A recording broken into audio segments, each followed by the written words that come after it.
used to be. Speak no more, touch, speak no more. Get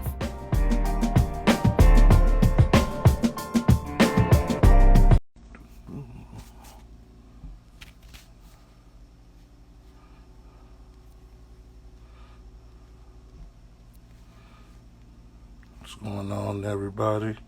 Un momento, por favor.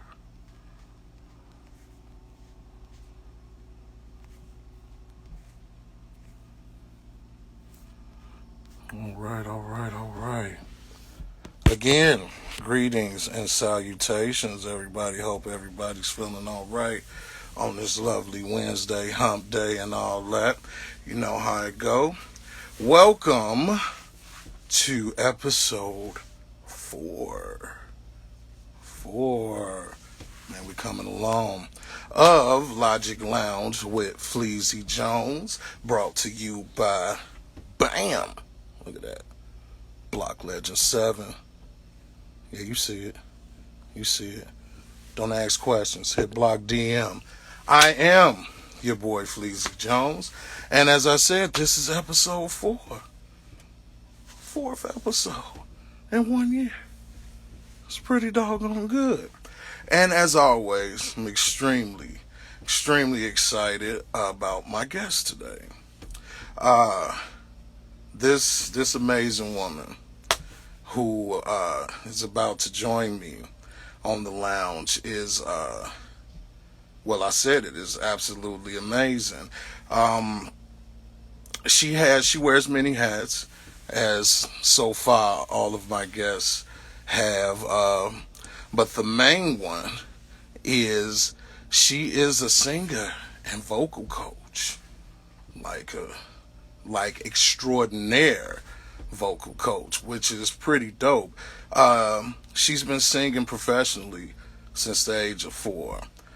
She's coming from Cleveland, Ohio. She's been in ATL, Georgia now for a while, since '07. So yeah, I'm excited to speak with her. As far as the vocal coach goes, she has been and works with some of the greats, like Chilli from TLC, Kevon Edmonds from After 7, as well as Letoya Luckett from Destiny's Child. She's been all over the place, and as I said, she's been doing this since the age of 4. So of course, my brother Block put me up on him. Look, every time I say his name, I'm gonna bust this out. Block. Well, my brother Block put me in tune with her. Of course, I go and do my homework, and I just noticed that she has this air of positivity, almost like when she walks in the room, you better believe that everybody's gonna feel that positive energy. She's gonna make you smile, she's gonna make you laugh, and like I say, the voice is absolutely amazing. It's powerful. She has a podcast, Worship and Therapy, with her partner, if I'm saying this right, Nzinga Benton. I'm horrible with names, people, so hopefully I said that right. But yeah, she's got many hats, and I want to bring her in and talk with her. So we're just waiting on her to arrive, which should be momentarily. But until then, like I say, I'll just give you a little more information. She, like I said, she's what she calls a legacy kid, where she's been in the industry, like I said, since the age of 4. Her father has toured with some of the greats that we've all grew up with. He's toured with Dennis Edwards from the Temptations, which I'm a major fan of the Temptations. That's something that's always been played in my home. Been on tour with the OJs, Patti LaBelle, James Brown. So some pretty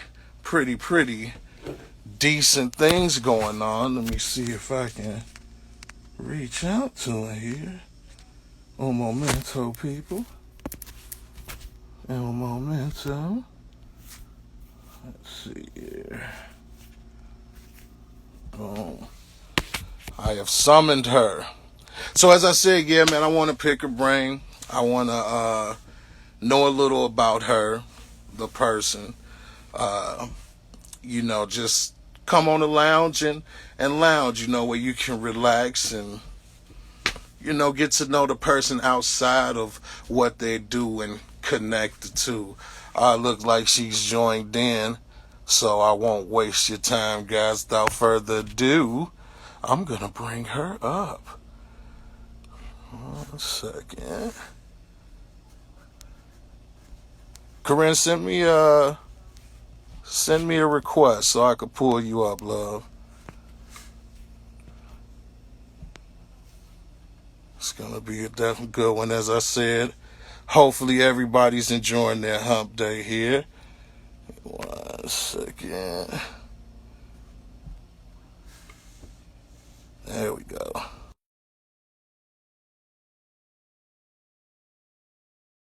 Hey people. Momento por favor.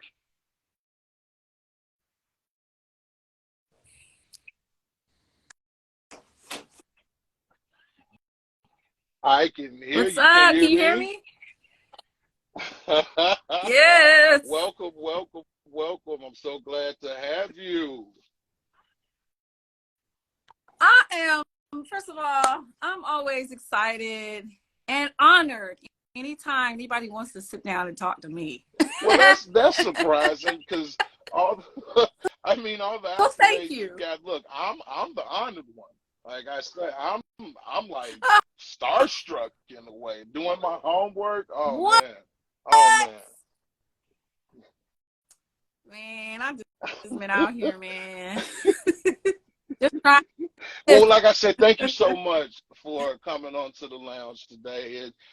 It's my honor and pleasure. Definitely, I'm so grateful for that, man. Thank And you. I want to start it off because I will let the people know as well. I butchered her name, guys. I did. I butchered it Hey, but pretty bad. And mind you, during the but okay, because most people do, and so but look, this it's is how all to she the got good. me to get it right. She said it's Korin, like Corinthians. And I was like, that's the best example Like Corinne. I could have ever had. I was like, I'm not going to ruin that ever Yeah. again. Ever again. And she owes me a gut punch, by the way, because can't have my face hit. That's how I make my living. So, I have that. I'm going to go with the gut. But it leads me to my first question. Is there a story Okay. behind your name? My name. Let me see. Okay, so Corinne is actually my middle name, and my first name is Jamie.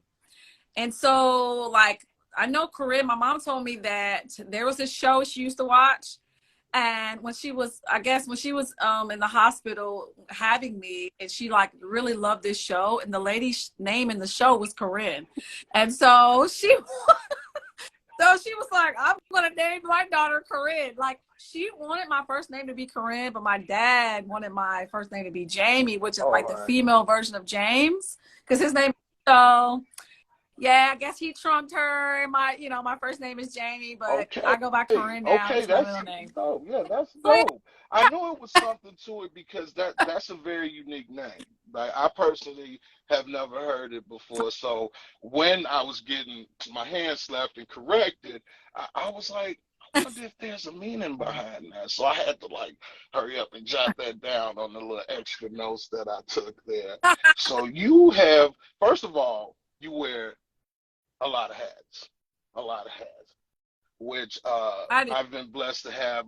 Every guest I've had on here is the same with that.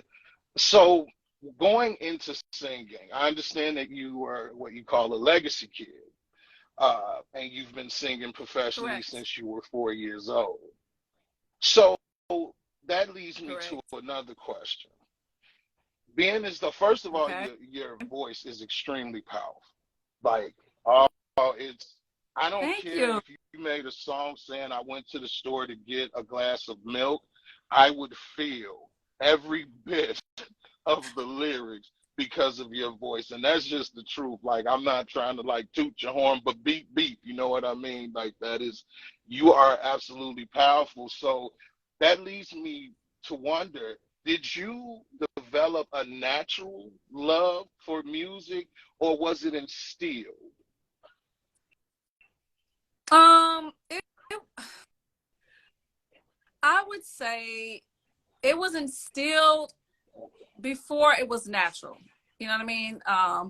Being that I am a legacy kid, so I was kind of born into the industry. You know what I mean? So I think for a lot of kids that are legacy children, most times it's instilled in them than it is natural. You know what I mean? Like, it's like, of course I had a natural ability, but I don't remember feeling like, yeah, this is, you know what I mean? Like, I do remember, I know that it was instilled in me.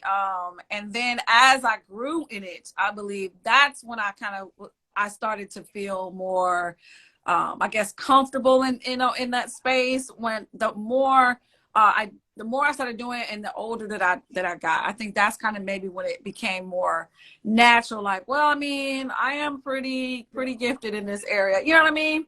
But Okay. definitely in the beginning, I would say it And was what was that instilled. like being so young? Were you like on tour with your father, like during the harsh travel times? Because you know back then that's a lot. Well, I wasn't. By that time, I was my siblings. They sang as well, so we actually had a group growing up. It was called Three Times J, because at that time I went by Oh, Jamie's, and all of our names start with the letter J. And so yeah, I did tour with my sisters, as well as my younger brother, and so yeah, I mean, we were like, I mean, people, whenever they see us perform and stuff, like, they would always be like, how in the heck are they so tight? They're so precise.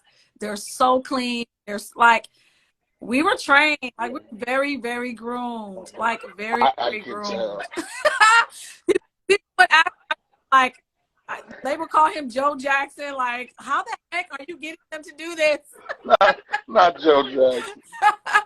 And we're like, we promise we're not getting beat. We're not getting beat, honestly. But it was tough. Like, Yeah. we were trained. Okay. We were And very I keep groomed. thinking that Very that groomed. age 4, right? That's a tender age. So how was that like? Yeah. Did you get a chance to honestly be a kid? You know, I would say not much. Not much, man. I most of my memories are rehearsals, shows, performance, studio. Those are what my memories consist of, like, legit. Like, I know we probably did other stuff outside of that, like sleepovers and skate parties and stuff like that. But I don't really Yeah. remember that stuff as much. You know what I mean? Like, I remember studios, you know, for long periods of time, rehearsals all night, getting home at midnight, 1 o'clock in the morning, Yeah. have to get up for school the next day, being crazy. I do it all over again, you know, the next day. Like, we didn't have weekends, didn't have summer breaks. We were doing shows. So Oh wow. yeah, that's And what I this is all remember. 'cause like you say, you hail from Cleveland, Ohio. So this was all in Midwest. You Yeah, know, I got love for that. I'm Chi-Town bound, so we're kind of like cousins. Yeah. it was. Yeah. So okay, with that, right? You're a kid, you're growing into a teen, Mhm. you're around all these legends, right? You're seeing the shows, Yeah, you're seeing what it's like to be in that light. When did, I'm yeah. gonna say Jay, become current? Mhm. When did you decide to go there? So I decided that when this man, so much time had taken place from I would say probably from the age of maybe 16, 17, is when things kind of started slowing down as the older we got. And like, my older sister, she was then a young adult, so things definitely changed a lot during that time. Once, you know, I was in school, I went to college after that. And then it was after college is when the name change happened for me. So I kind of went from Jamie to Korin. And most, you know, a lot of like especially my family or like even my college friends and stuff, they know me as Jamie, you know what I mean? And so Korin was birthed literally, I feel like because I started pursuing music again full time because I had taken a break from once I like my last years of high school, like my junior, senior year, into my college years. So I kind of took a break for a while. Like I'll shoot from what, maybe 18 to 22, I would say, by 22. And so after that, that's when I started wanting to pursue music again as a solo artist, which was really different, you know what I mean, for me. Like I was used to being with my sisters. It was so weird, you know what I mean? Like I had did a showcase in 2000 and gosh, let's see. It had to be it was 2000 and sheesh, when did I showcase? Okay, it had to be like 2004, I think. It had to be 2004. I had got my mom had reached out to some people because we were still kind of connected to people in the business. Found out that there was a label that was started. It was a major independent label called The Artist Factory. It was ran by a guy named Hiram Hicks, who's kind of known for like his legend for founding H-Town and a lot of like the super groups, you know what I mean? He was kind of like the spearhead of that, and he started his own label. And so he had a showcase, and I went to the showcase. It was in Atlanta, and I was still in Cleveland at the time. And we literally like I flew out there, you know what I mean? Like literally like on a whim. Like there was like no real like preparation or nothing. It was just like, just roll the dice. I'm gonna do it, you know. It was weird, like it was so weird because it just seemed like it was literally like it came through and it was like, okay, let's go, you know what I mean? So I went, and when I went, they wanted to sign me. I was probably signed within a few months to the Artist Factory, and I relocated at that time, Georgia. So I was in Cleveland up until then. I came to Georgia around then. Okay. All right. Now I did my homework a little bit. You know, I try to be that studious type when, you know, makes it look good. Anyway, I noticed, right, the vocal coach portion. There was a video I watched, Yes. and it stuck out to me where you were saying around 25, the age of 25, is when you discover you were not properly taking care of your voice. And when you were saying that, you didn't just limit that to singing. You spoke about speakers, you know, anybody that's dealing with just your voice, period. So I kind of wanted to know, what was that like when you were, because I know that age you're out there, right? You know, because I've done music as well. I don't sing like you know, I deal with the hip hop, but I know that energy, right? And I know what that's like to go out there. So can I get a little more insight to what that was like, and how did you know that, okay, I need to fix this when you were singing at that age?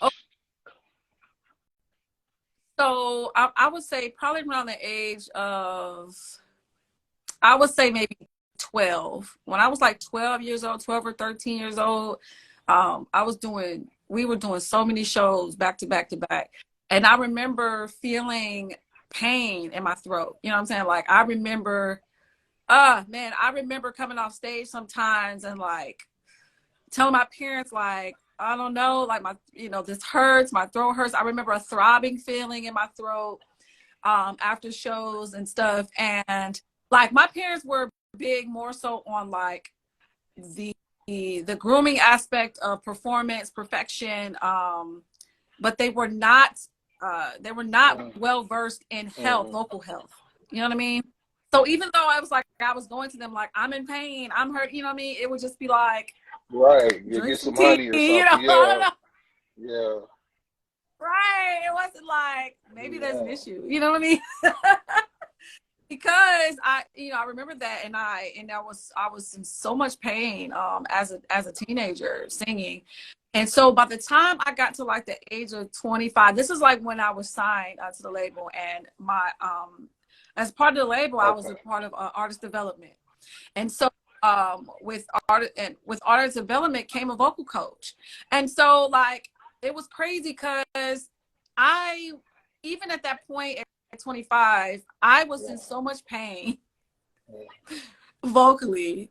And I believe it's from when I was a teenager, because that's when it began. That's when the pain began. And I just kind of was pushing through really and just worked around it. But I was afraid to, because by the time I got signed, I'm like, you getting artists developed, they're preparing for stuff, tours and performances. And I did a few showcases and stuff at that time as well. And I was just like, oh my gosh, there's no way I'm going on tour with my throat like this. You know what I'm saying? Like, no way. This is like, I know I'm not going to make it, like for real. And I was like considering like letting them know, like, you know what? I don't think that I'm prepared for this, because I really was afraid that something was wrong. I was afraid that something was wrong with my vocal cords at that point, and that maybe I wouldn't last in being an artist anymore. So I considered like maybe quitting, you know what I mean? Because at that point it was just very painful, you know what I mean, to sing. And sometimes I just didn't want to, because I was afraid of doing more damage. You know what I mean? So, man, by the grace of God, the vocal coach that I had, when I was explaining to her the things that I was feeling just vocally, like she literally told me, she said, "You're singing wrong." So I'm like, what? You know, like, what is that? Like, what do you mean? Like, how can someone be singing wrong? And so she explained to me that there's a proper way to sing. Like that you're supposed to fill up your lungs with air, and your diaphragm has the job of pushing the air out to support the vocal that's coming out of your mouth, basically. You know what I mean?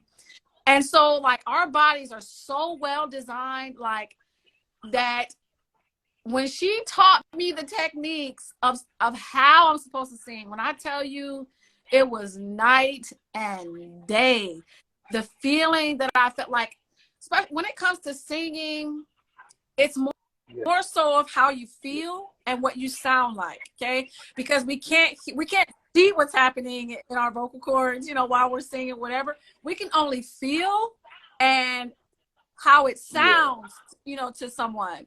And when I tell you my complete voice changed, I had to, it was almost like learning how to sing again. And it was also me trusting my natural voice, because I hadn't heard my natural voice. Which is weird, right? That's a weird statement to make, you know what I mean? But it's like, for people that sing or people that have been trained, like, what I'm saying when you say you had to hear your voice, because you have a real proper voice that you're supposed to sing from, you know what I mean? Like your chest voice, and it's the most comfortable place. It's the most, you project farther, you know what I'm saying? You can reach the back of the room with that voice. That voice is so supported. It's like the tonal quality, the richness of it. It's crazy. I couldn't believe that I could sound the way that I sound. Like, I always give credit to her for saving my career. Like, I told her now to this day that if it wasn't for her, I would have quit. Like, I know that for a fact. And I would not be singing at the level that I sing at now if it hadn't been for her. It was like she came in my life at the nick of time. Like, it's crazy. And you've become that for others, which, because looking at that video, right, the way you said it, you could tell when someone naturally knows something, right? You can tell when it's scripted. And I could tell when you were giving that information, it was from experience, right? So leads me to my next one. And of course, I always forget this. For those that's just coming in, you are tuning into the Logic Lounge with Fleezy Jones, brought to you by BAM, Block Legend 7. And I am speaking with the lovely Korin Rain. I called you Rain. What's going on with you? Know what? Now you get a face here. You don't just get a gut punch. Now you get a face here. Lane. And if you're not following her, I need you to follow her. She is absolutely awesome. So now we were talking about, she wears many hats. She is a vocal coach extraordinaire. So I'm wondering, when did that become a thing outside of you? Because you have a career to hold, right? You want to get out there. So when did you decide, you know what, I want to help others? When did that come about? Main is a friend of mine. She's a singer, and one day she asked me, could I train her? And I was like, it was weird because I'm like, right, I don't know. I think I can. You know what I mean? Maybe, you know what I mean? And I remember she was like, yeah, let's just try. I was like, all right, And so what was weird is that the things, when she started kind of probing me for questions, or probing me, asking questions about certain things or about certain techniques that I do personally, it was interesting, the knowledge that I knew from being trained. You know what I mean? And so I was able to help her get better and feel better. And, and she was just like, oh my gosh. And it was almost like when I was like showing her certain things, and can't you tell, like when you're talking to somebody and you see the light bulb go off in their minds, and they're like, that was the moment that changed for me. You know what I mean? Like when she was like, oh my gosh. So I was like, oh my gosh. There, right. I can teach, So it's like, yeah, it kind of started off like really like slowly. I had like one or two, people that I personally knew that was just like, hey, can you help me? You know what I mean? And I was like, yeah, I can help you. And then it's like, once I started seeing that people were actually getting results, that's when I started like going harder into it. And then I started researching it, and I got real heavy on like vocal health, because I kind of specialize more so in vocal health and like vocal therapy, like those type of things, like trying to save the chords, you know what I mean? And different things that people can do. Because like that's my passion. Like I don't think everybody focuses on that. Every vocal coach doesn't focus on that, but that's like, because I feel like I'm very big on just stewardship and really taking care of the vocal cords that the Lord gave you. You only get two. You know what I mean? There aren't any vocal cord transplants. You know what I mean? You can't put somebody else's cords in your throat. Yeah. So I'm like really, really big on teaching people how to steward and take care of their gift.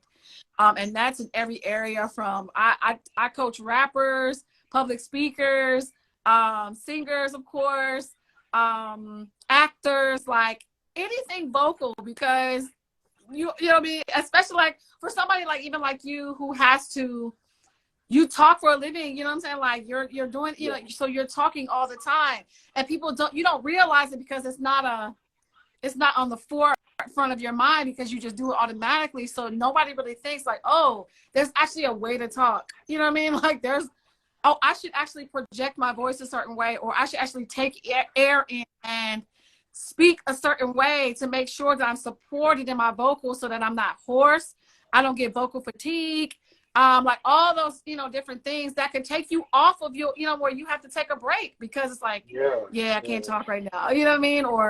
And then, now you're canceling shows and interviews and, stuff like that because you literally can't talk, So it's like really it's that aspect that I focus on, because that's longevity. You know what I mean? Yeah. That's what keeps people in the business for periods of time, to where you're not like, I send my students clips all the time of like different artists, that publicly had to either stop singing, or like The Weeknd, for instance. There was like a viral video of him going around that his voice literally went out on stage. and he literally had to cancel the concert and send everybody home and give everybody their money back. You know what I mean? So it's like, that's where I focus on, is like longevity. Like once you get there, you have to know how to maintain that. You have to know how to take care of your voice so that you can sustain, and the stamina that it takes to be on tour, and the stamina it takes to do a 20-minute show, you know what I'm saying? Or a 30-minute show, you know what I mean? Like, that's technique. You can't just get up there and do that.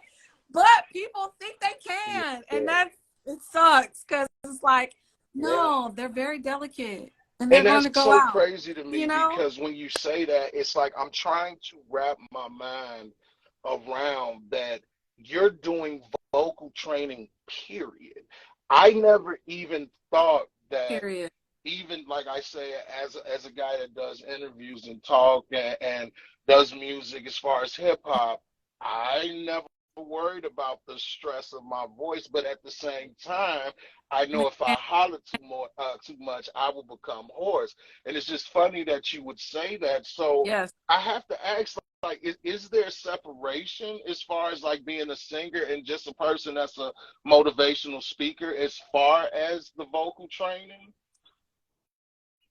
The only thing that's different is how, you know, how you utilizing your chords. You know what I mean? Like, I mean, of course, for singers, we do a lot of acrobatic things as far as our vocal cords are concerned. A lot of the placement of our teeth, our lips, our tongue, the placement of, we have a bone here called a cricoid bone. So the way that it lifts up when we do certain things, and it relaxes, or the hard palate of our mouth, how we project and we lift our voices a certain way, which is different from somebody who has to talk and just project in a room, you know what I mean? And their voice is pretty monotonal sometimes. But then if you're a person who's very, what do you call it? Very, very, like expressive, you know what I mean? If you're a person that's like yeah, like and Block so, Legend you know what I mean? 7, Like yeah, like Block.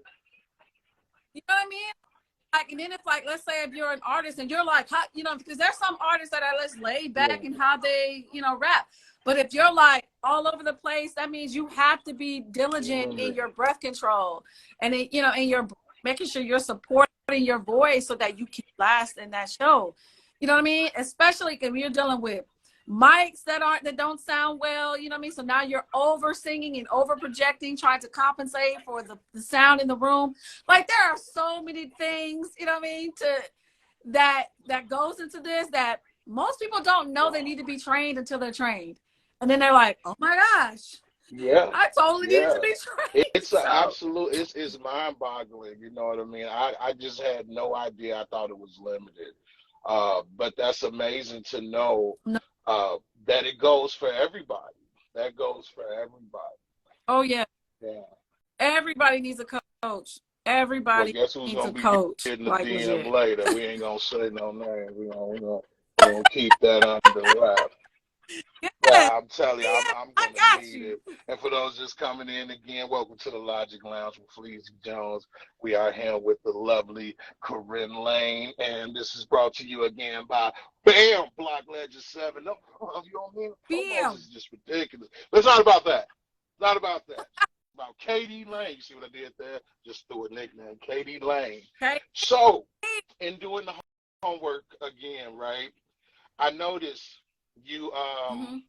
you are a woman of God, which is all, salute. But you specifically said you Yeah. were saved in 2010. Can I get a little Yeah. elaboration to that? Like, what inspired that? Okay. So obviously, if I got saved in 2010, I did not Yeah, grow I up in the kind of church. figured that. Didn't want to assume uh, though. Yeah.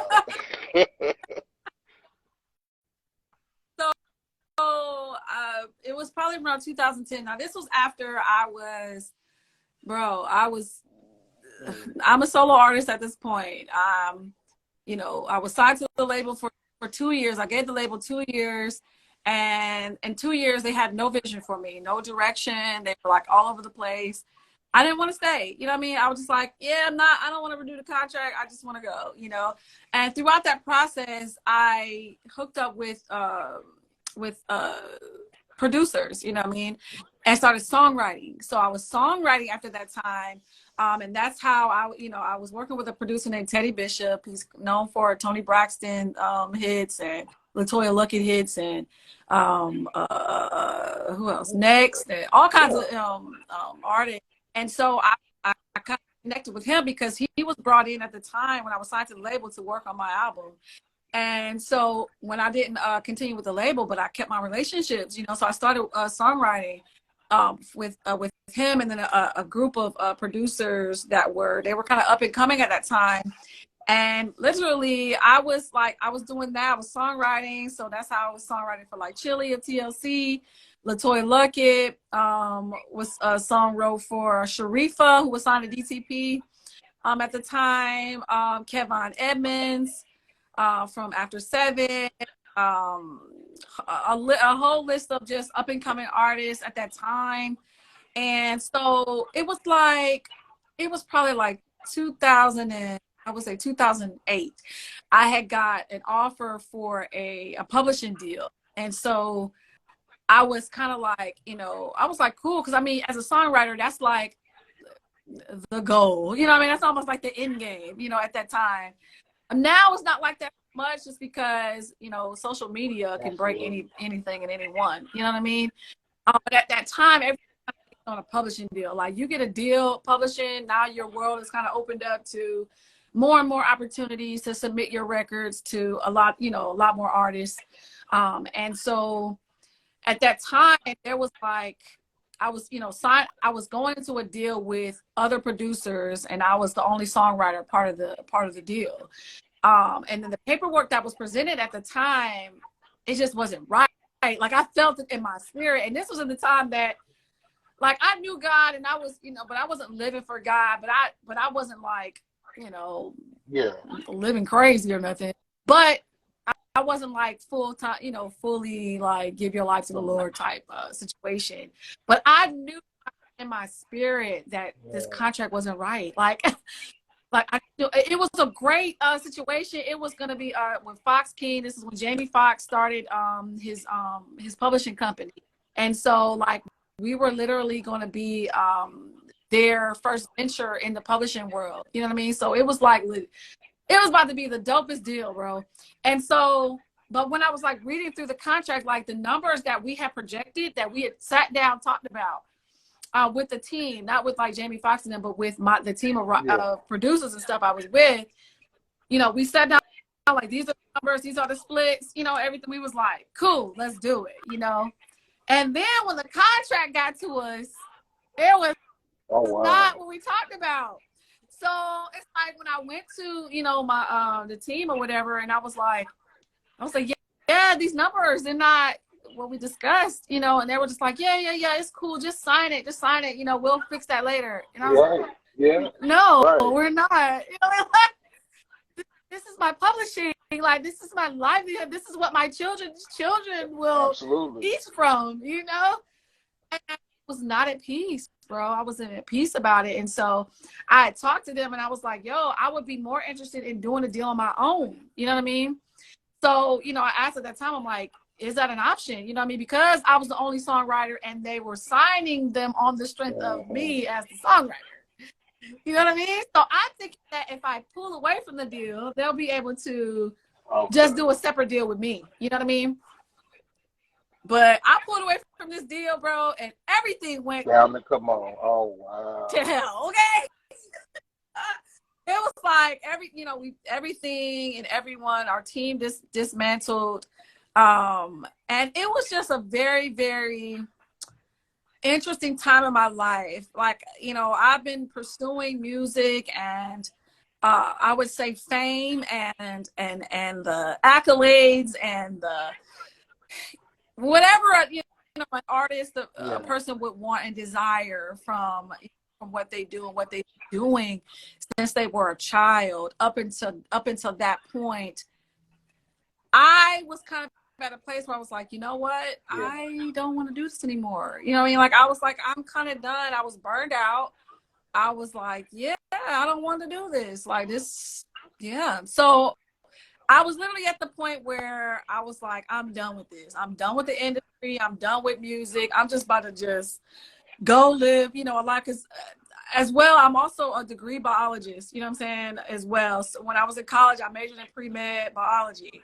And so I was like, hey, I'm straight. I can still have a career job, a great career. I can go work in the lab and do research somewhere. Like, Yeah. I was cool with that, you know what I mean? So literally after that, I applied for a job. I was working in the lab as a chemist during that time. And so I was kind of at the point where I was like, yeah, I think I'm going to quit. And it was crazy. We were in a Walmart at this time, my husband and I, and we saw this book on the shelf at Walmart, and it was called 8 Steps to the Life You Want. And it was by Creflo Dollar. And so, and at this time, we're still in Georgia. And so, you know, I'm working as a chemist, you know what I mean, in a lab, and just really trying to like, what the heck is my life? Like, what am I doing with my life? You know what I mean? Like, that was really like, oh my gosh, my whole life was kind of based around music and making it and fame. And I just received so many no's and so many, like, you know what I mean? So many appointments and so many, like, I'm just like, man, I don't know what this is for. I don't know what, like, what I'm like, why do I have this gift? Like, oh my gosh, like, you know, I've been told so many times, you're wonderful, you're great, you're, how are you like this? How are you so, you know what I mean? Like, just in awe of my gift. And that's not even just for me to, like, this is what people have told me my entire life since I was a child. You know what I mean? Like, I was kind of an anomaly at that, you know, as a kid. I'm just like, how is your voice this way and you're this small, you know? So it's like I kind of reached a point in my life where I was just like, I don't really know what this is all about, you know what I mean? And it was kind of heavy in my life. I'm just like, Lord, why all this time, all these years, all this grooming, all this training, like, what does this count? You know, what is this for? You know, that was literally like my heart, my desire at that time. And I would do kind of like little karaoke nights. We just happened to be at a karaoke bar that's in Atlanta, like on a street called Old National. It was called the Crow's Nest. And I would kind of go there periodically whenever they have like a karaoke night and just sing there. And there was a friend we were with, and they were like, hey, you know, Creflo Dollar's church is like down the street. And like my husband and I were like, wait, what? Like, so we had read Creflo Dollar's book, but didn't know he was in Georgia. So his church was here, you know what I mean? So it was so crazy because it was like we were just randomly talking. Like, nobody knew we read this book. Nobody knew this book changed our lives. You know what I mean? Like, that we were just like, yeah, we're gonna, like, the book saved us. You know what I mean? We read this book and we were like, all right, so we want to be down with Jesus, like, for forever and legit. So yeah, you know, and our lives had already changed from this book.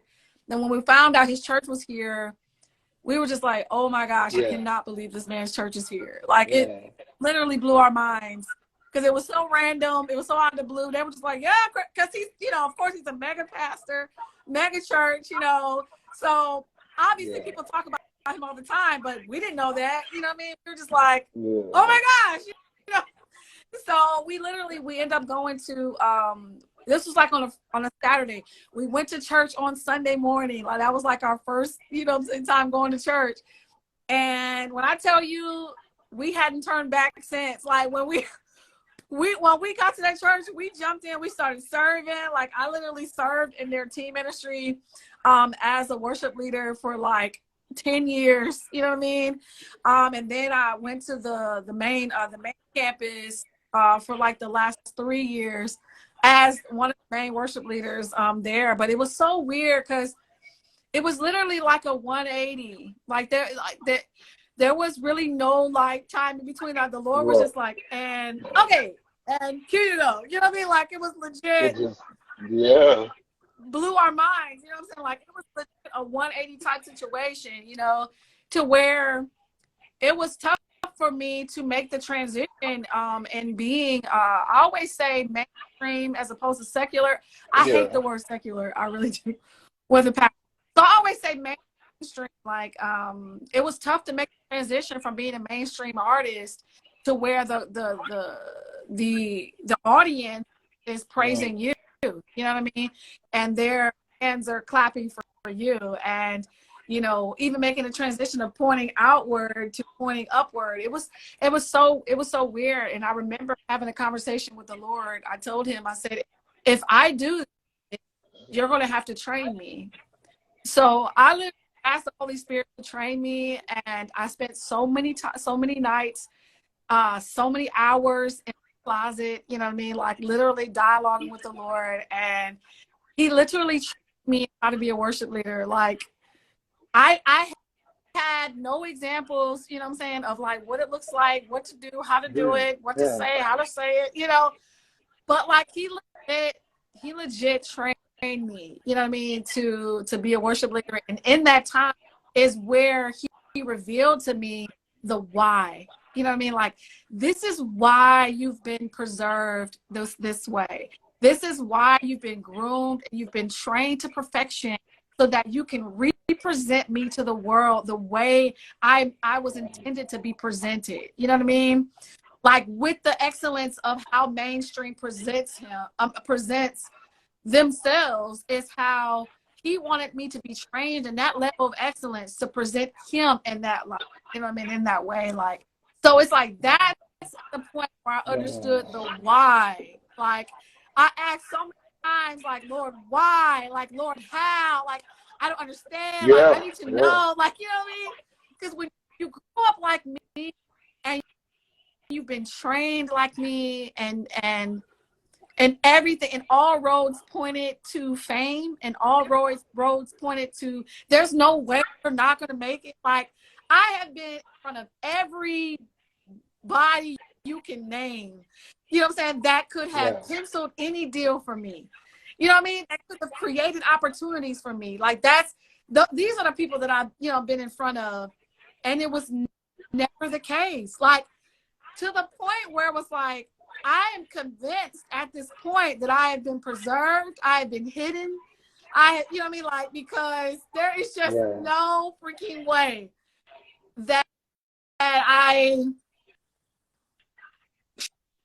should not have been the next whomever, you know, or the top this or the top that or the Grammy this or the, like, there's no way that is so clear that I'm convinced I've been hidden. You know what I mean? Like, legit, I've been preserved.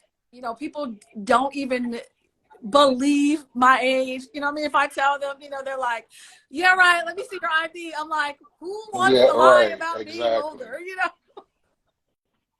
You know what I mean? So it's like, I know that I've been preserved for a time such as this. And that is what I'm grateful for. That is where I realize I've been protected, you know, in a way. I realize there are people that I was in the industry with, and that, you know, were in the same circles with, and that I know personally, and I watch their lives now. You know what I mean? I watch what they've been exposed to, what they've compromised, what they've their mental health, you know what I mean? Bro, there's no way. Those are the things that I cry out now to the Lord about. Is like, Father, you legit protected me. Like, I fought hard tooth and nail to get to the top. You know what I mean? Like, and it's like he was like, no.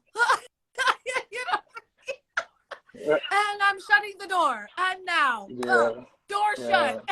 You know what I mean? So it's like, I can't help but be grateful. I can't help but be just honored to still have the vocal ability I have, to still have the songwriting skills I have, to still be preserved, to still be young at heart, to still feel like I could go at any time, like, to just, it's like that's where I am now in life. You know what I mean? Like, I have a wonderful family.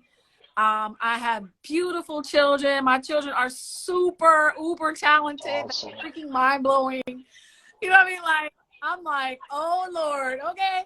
So it's like, then that's just like another layer of like, this is why you've been preserved for, you know what I mean? Like, it's like we never know the fullness of why we're here. We never know, like, Lord, what is all this for? You know, when he talks about, I have a plan, like that his plan, like plan that he had for us was before we even reached the earth. You know what I mean?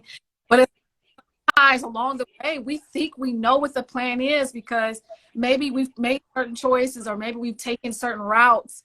And he's like, I mean, you think you know, but you have no idea what the plan is. You know what I mean? So many of us have circumvented him, aborted the mission, you know, just like, you know what, if it ain't gonna happen now, then love it. You know, I'm about to just quit. But it's like, we don't know the plan. And I look at my family, I look at my children, and I'm like, Lord, this is part of the plan. Like, I was groomed and trained a certain way. Like, I watch my kids and I'm like, my God, you know what I mean? Like, there is nobody else that can train these kids. That's right. But me. You know what I mean? Facts. So that's what I've grown and have. That's where I am now in life. It's like, all right, Lord, what do you want me to do? You know what I mean? And that's like my go-to every day. It's like, all right, Lord, what does this day hold? Like, I am at your mercy. What will you have for me to do today? Like, you know what I mean? Also trying to make something happen or make my way, you know, or whatever. I'm just like organically out here. Like, you know what I mean? If I want to put a song out, I'll put it out. If I don't, I won't. If I want to write something, I'll write it. If I don't, I won't. You know what I mean? Like, I'm just so moved. Like, what makes me happy? What gives me joy? What makes me feel fulfilled? What makes me just happy? Like, that's just like where I am. Like, legit. That is absolutely beautiful because, you know, you have a natural attraction to yourself, right? Where one thing about it, I don't like bots. You know what I mean? People that move a certain way. Yeah. You're natural. You still are who you are, regardless of your beliefs and how you move, and that automatically attracts. Where I know you probably save people yourself because they're looking at you like, wow, if she's doing this, then I can absolutely do that. And that leads me towards my final one because we're down to the last 8 minutes. Instagram don't like me that much, but it's okay. What is the end goal for Miss Lang? The end goal is, bro, I really do want to make a mark in this world that is, that's just unforgettable. You know what I mean? Like, whether it's a one-on-one encounter with someone, or whether it's a stadium full of people, I want to be able to show the love of God. I want to be able to impact lives. Like, I also have a podcast that I do. It's called Worship and Therapy. That's like my very heart. It's just, I just want people to be well. You know, if I can help and just people being well and in their wellness, and I can point them to the Father through my life and through my life's work, then I feel like I've done what I came here to do. You know what I mean? And that's just with everyone, my family, including my children, you know, just raising them to be aware of who they are, their emotions, their just, you know what I mean? My husband, my family, my siblings, like my friends, just everything, like just being able to impact their lives and make a difference to where they can live out their lives in the fullness of who God created them to be and be able to show up exactly how he designed them, you know, without any, without the nervousness, or without the esteem issues, or the, like, those are all the things I tackle with everything that I do. Like, whether I'm out being an artist and I'm on the stage and I'm, singing my hearts out to people, it's showing just fearlessness and just vulnerability. And whether I'm a coach and I'm teaching what it takes, to continue in this, what it takes, like just your mental health and your space and just everything that you do. And my worship and therapy life is where I'm just literally pouring my heart out to people, to just not have to like walk through the most horrendous things, that there is a Father that loves you deeply and that is with you, that you don't have to just be out here and feel alone and feel afraid and just feel like no one hears you. That is the totality of my life's work, bro. That's what I want to make that impact on people. And whatever and however the Lord wants that to happen, I'm completely open to the way he's planned it out and orchestrated it for me to walk in and walk through. Well, let me be the first to say it's safe to say that you don't have an end goal in the most positive way ever. From what I've seen, you are a major influence. You're doing something now. Coming here, having this talk with me is impactful. It's I will never forget it. This is my first show. This is my fourth episode, and I have Katie Lane here spreading all these awesome vibes. As it's absolutely amazing. And to my people, if you're not following her, I need you to follow her. I'm on. Where is this podcast?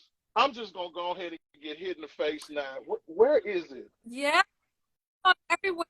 everywhere you listen to your podcast. Like, yeah, I think I'm up to. I feel like there's 15 episodes right now. It started as a live. It started as a live on Instagram, and so many people were telling us we need a podcast because it was like, it came on every night at the same time. And sometimes people were like, yeah, but I'm not on social media at that time, and I want to catch the show, so we kind of made them available through our podcast called Worship and Therapy. And I'm literally, my co-host is a real therapist, like a licensed certified therapist. So it's like we get into the mind of, it's almost like having therapy, you know what I mean? Like for people, and also making therapy a thing and taking the stigma away and making it like everybody should get therapy. Like, we should not just sit with our traumas, and our, childhood. Like, we really do need to dialogue and get it out of your head. Like, so you get to like get the inside of the brain of a therapist, like legit, and really get your stuff worked out. Like, that's like the biggest thing for me is like, when you listen to this podcast, you're going to be like, okay, I'm going to be all right. All right. So all I have to do is this, you know what I mean? Like, it's complete wellness, bro. And it will literally just change everything about your life. You won't be the same. You'll do life differently.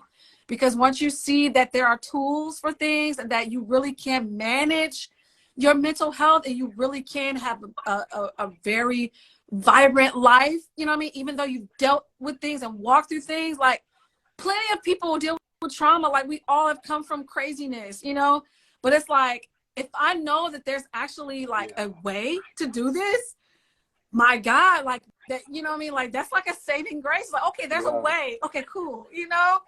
So like, that's literally what it's about. It will change everything about how you do life. I'm telling you. Get there. I'm telling you. Yeah. Get there. Like, well, Ms. Lane, I can't thank you enough for today. As I said, this has been an awesome sit down. I would love to have it again in the future with you, because I feel there's so much more that we can speak about. Yeah, and it can't just be wrapped in an hour. But again, my humblest thank you, and to my people that's on here, please follow Miss Lane. You know what to do. Follow it. Go check out that Paralyzed. It's my joint now. I've been bumping that all morning. I might did a little body roll, but don't worry about that. It ain't about that. Don't be bringing up stuff like that. But as I said, thank you so much for coming to the Logic Lounge. Thank you. Thank you And so to much. all my people, I hope you guys have an awesome Wednesday. And like I say, man, this has been brought to you by the great. Oh, look at me dropping stuff. Block Legend 7. And like I always said, living off good instinct counts. So always keep your logic. Good day to you, Miss Lane. Good day to you, to all my people. Stay safe. Stay lovely. We out. Peace.